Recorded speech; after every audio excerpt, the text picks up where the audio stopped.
necessarily recreate her DIY. Hello you guys, welcome back to my channel. My name is Sadaf and I love all things home decor and DIY. So for a while now, I've been trying to make a dome-shaped woven pendant light. If you've seen my previous video, and you know that I usually try to use like metal frames and structures to create my pendants and baskets and things like that. Well, for some reason, I could not find a dome-shaped metal frame. A couple of weeks ago, I was on YouTube just scrolling and I came across a very old video of Maccena, and she actually used raffia and a vase, I think, to create pendants. And she actually used glue. I was like, that's such a great idea. If I can somehow make a base that's like the shape that I want, then I can just use that to make the pendant that I want. So that's how the idea of this video came. I decided to use Maccena's tutorial, not necessarily recreate her DIY, but get inspiration and use her method and tutorial to create my own. So to make my base, I started with this piece of thin cardboardy, paperboardy type of material. I'm not sure what it's actually called. Then I used a round piece of MDF that I had to kind of just as a guide to draw a large circle, because my MDF wasn't big enough. So I just used that as my guide, and I just cut a round piece. Then I roughly marked the center and just made a cut and just made the two sides of the cut overlap and just create the shape that I wanted. You obviously know what I'm doing here.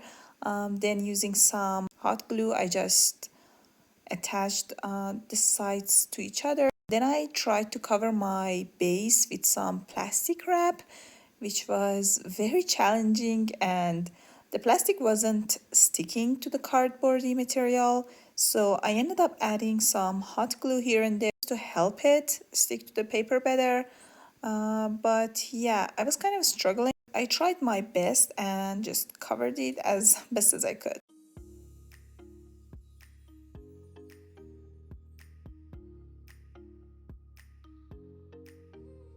And then I grabbed some raffia, using some hot glue, attached my raffia to the tip of my base, and then brought the other side and just glued it to the inside, cut my raffia, and just repeated the same thing all around my base.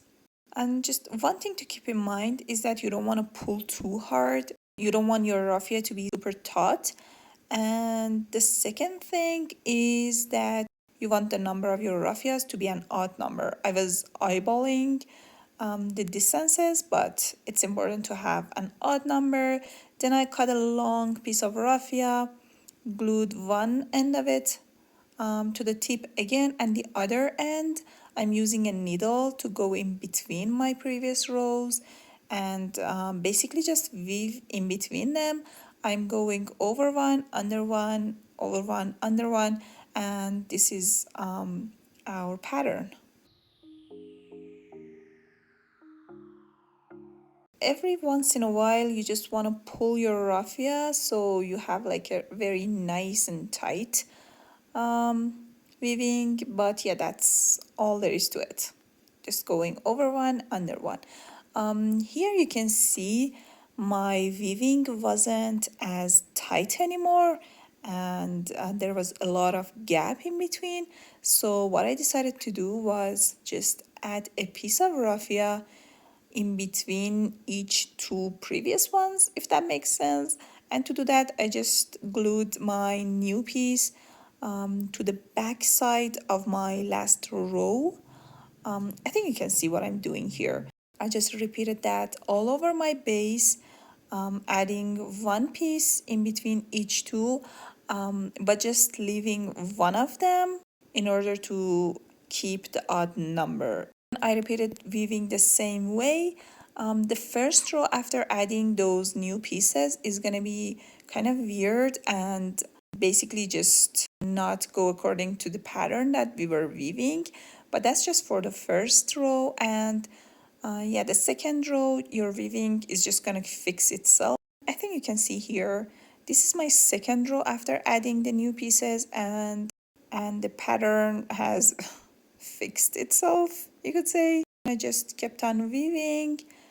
When I ran out of my raffia, I would just glue the new piece of raffia to the old one. I just made sure to do it where I was going under, just so it was seamless and you couldn't really see where we've added the new piece. I ended up actually adding shorter pieces of raffia again at some point, and then when I finished my pendant, I just mixed some PVA glue with water and I made this very watery mixture and I brushed it all over my pendant, and this is what's gonna help our pendant just have the structure. I just cut the top where our raffia was glued and then cut the bottoms, and I decided to add some glue water mixture to the inside as well. You probably don't need to do that, but I just wanted to make sure my pendant was super sturdy. And then I just put it on top of my base and just let the glue dry. Here's my pendant after drying. You can see just how sturdy it is. Cut all the extra pieces of raffia, made the little hole at the top bigger so a pendant could go through, and just used a simple pendant, and this is our dome-shaped pendant complete.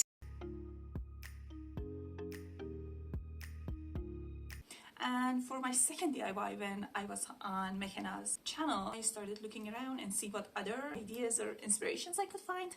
I came across a tutorial painting on fabric and creating a pillow, and I decided to give that one a try as well. So I already had this thick, almost canvasy type of fabric at home. Using my tape measure, I just drew some lines very randomly, very roughly, just to have some sort of guide, and then I just started painting on top of the lines. I was going for a almost like a striped look, but I wanted my stripes to be kind of random, and as you can see here, I was working harder and not smarter. I should have just used some tape and that would have been way easier to do, but I decided to paint all the lines, and it takes a long time to have like very crisp and precise lines.